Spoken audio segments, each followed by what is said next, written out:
আমার আব্বাজিকে ইনারা চিনবেন। ৮০ বৎসর বয়স হয়েছে। কত বললাম? ৮০ বৎসর। উনি তখন অনেক জলসা করেছেন বাসে ট্রেনে এসে, উত্তর দিনাজপুর, দক্ষিণ দিনাজপুর, মালদা, মুর্শিদাবাদ। তখন বক্তা গোলাম মুর্তজা সাহেব, আমার আব্বাজি, আবদুল্লাহ সালাফি সাহেব, আরও সব এইদিকে ছিলেন বয়স্ক বয়স্ক।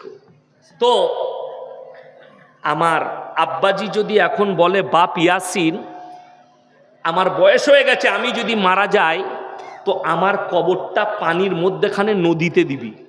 দামোদর নদীটা আমার ঘরের কাছে। তো আপনাদের কি মনে হয়, আমার যদি সুস্থ ব্রেন থাকে আমার বাপের কবরটা পানির মধ্যেখানে দেবো, নদীর মধ্যেখানে? আচ্ছা, কোনো সুস্থ মস্তিষ্কের মানুষ এই কাজ করবে? কোরআনে আছে, শুনে যান, আপনারও বাপ বয়স্ক হবে, আপনিও একদিন বুড়ো হবেন, আপনার মাও একদিন বয়স্ক হবে। কোরআনে আছে, মানুষ বৃদ্ধ হলে খেয়ে বলে খাই নাই, শুয়ে বলে শুই নাই, বাজে বাজে ভুল বকে। এটা হচ্ছে মানুষের জীবন দশা আল্লাহ বর্ণনা করেছেন কোরআনে। তো আমাকে ভাবতে হবে, আমার আব্বাজি হয়তো ভুল বকছেন, আমার আব্বাজির জানাজাটা তুলে নিয়ে গিয়ে লাশটা আমাকে কবরস্থানে দাফন করতে হবে, ঠিক কি না? কথা বলেন। নদীর মধ্যেখানে লয়। আমি খালি অবাক হয়, হাজি আলী বাবার কবরটা পানির মধ্যেখানে মুম্বাই। কোন পাগল ছাগলে দিল কবরটা? কথাটা বুঝতে পারেননি? অর্থাৎ সেখানে কোনো মাজারি নাই, কবর নাই, মালটা ফাঁকা। যদি বলেন দলিল লব, বাপের বেটা হলে আমার গাড়িতে চাপেন, আপনাকে আমি আবার পরশু চাঁচল আসবো, আপনাকে নিয়ে এসে আমি রবিবার চাঁচল আসবো, আপনাকে নামিয়ে দেবো। আর আমি মাদ্রাসার খানা খাওয়াবো না, আমার বাড়িতে খানা খাওয়াবো, যেটা খাবেন। ইলিশ মাছ খাইয়ে দেবো, ফ্রিজে আছে, কি বুঝলেন? যদি বলেন দেশি মুরগি খাইয়ে দেবো, পুকুরে 3 রকম মাছ আছে, আপনাকেই ধরা করাবো, দিয়ে খাইয়ে দেবো, অসুবিধা নাই। কিন্তু আপনাকে একটা ঠোস দলিল দেবো। আমি হচ্ছি সেইখানে বিচারক, দুটো দল দুদিকে বসে আছে, থানায় বিচার করছি। আমাকে ডেকেছেন যে হুজুর আপনি বড়বাবু বলছেন, হক আর না হকটা বলবেন। দুইজন বসে আছে। আমি বললাম, বাবা, একজন বলছে ওরস করবো আর একজন বলছে করতে দেবো না। যে করতে দেবো না বলছে, জায়গা কিন্তু তার বাপের। জায়গা কার? তার বাপের। সে করতে দিবে না, সে অ্যাকচুয়ালি আমার দলের লোক। তো আমি কিন্তু ওইখানে নিউট্রাল লোক। আমি বললাম, বাবা তুমি করতে দিবে না কেন? সে উত্তর দিলে, হুজুর জায়গাটা আমার বাপের, ওখানে আমি করতে দেবো না। গেল। আমি তাকে বললাম, দুজনাই শুনো, ইসলাম সত্যর ওপরে টিকে আছে না মিথ্যার ওপরে? সবাই বলুন তো আপনারা। সত্যর ওপরে। তাকে আমি বললাম, তুমি যে কবরটাই ওরস করবে বাবার, কোন বাবা শুয়ে আছে? বিশ্বাস করুন, এই কোরআন আছে, এই কোরআন মজিদ আছে আমার কাছে। এই কোরআন মজিদটা হাতে করে বলছি, সেই ভণ্ড আমাকে উত্তর দিচ্ছে যে আমার মাজারে কোনো লোক শুয়ে নাই, কোনো বাবা নাই, আমি পাথর চাবড়ি থেকে মাটি এনে মাজার তৈরি করেছি। আল্লাহর কসম খেয়ে বলছি, এই উত্তরটা সেই হারামখোর দিল। আমি বললাম, তুমি এক্ষুনি বললে ইসলাম সত্যর ওপরে টিকে আছে, অথচ তোমার কবরটা মিথ্যা, মানুষকে ধোকা দিচ্ছ। অর্থাৎ কবরটা গুঁড়িয়ে দিতে হবে, ভেঙে দিতে হবে। তার ভণ্ডামি শেষ। বললে বন্ধ।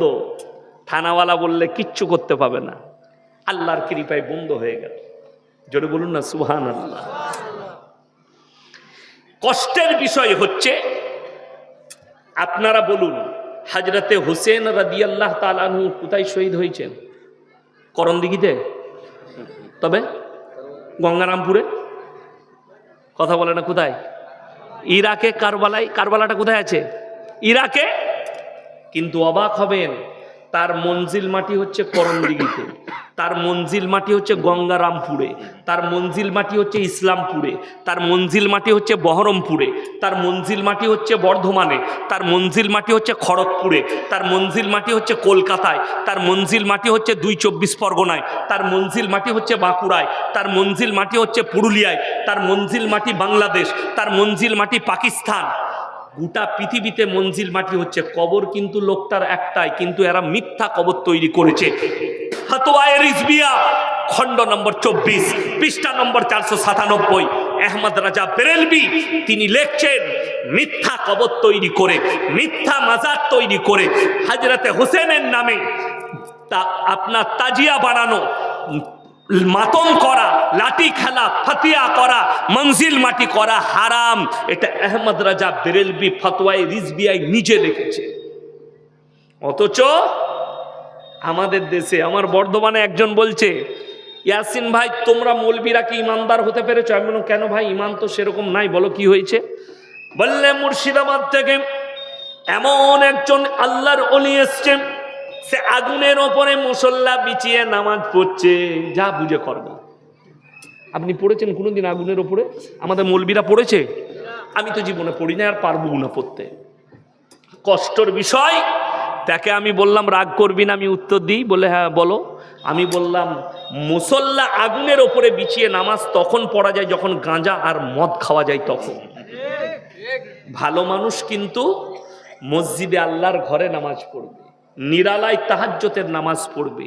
বড় কষ্ট লাগে, তারা এমনি নামাজ পড়ে না। কিন্তু যেমন আমাদের যুবকদের মধ্যে কিছু ছেলে আছে 5 ওয়াক্তের নামাজ পড়ে না, কিন্তু কোন ভণ্ডর কাছে শুনেছে জানি না, বিয়ে করতে যাচ্ছে, এইখান থেকে বিয়ে করতে গেছে হাড় ভাঙায়, গ্রামে ঢুকিয়ে বলছে মসজিদ খান কোথায় আছে, মানে ও 2 রাকাত নামাজ পড়বে। কি বুঝলেন, হুজুর বলে দিয়েছে, ঢুকে উজু করে আর নামাজের পরে দোয়া করছে, আল্লাহ আমার বউ যেন ভালো হয়, আল্লাহ আমার বউ যেন আমাকে ভালোবাসে। তারপরে হারামখোর জোহরের সময় মাঠে বিড়ি খাচ্ছে, আর নাই নামাজ পড়বে না। যা বুঝে করবে। 2 রাকাত নফল নিয়ে করবি কি, ফরজ নাই। কথাটা বুঝতে পারেননি? এই হচ্ছে সমাজের হাল। যদি বিশ্বাস না হয়, আমার আব্বার নম্বরটা জোগাড় করে নেন ইউটিউব থেকে, ফেসবুক থেকে।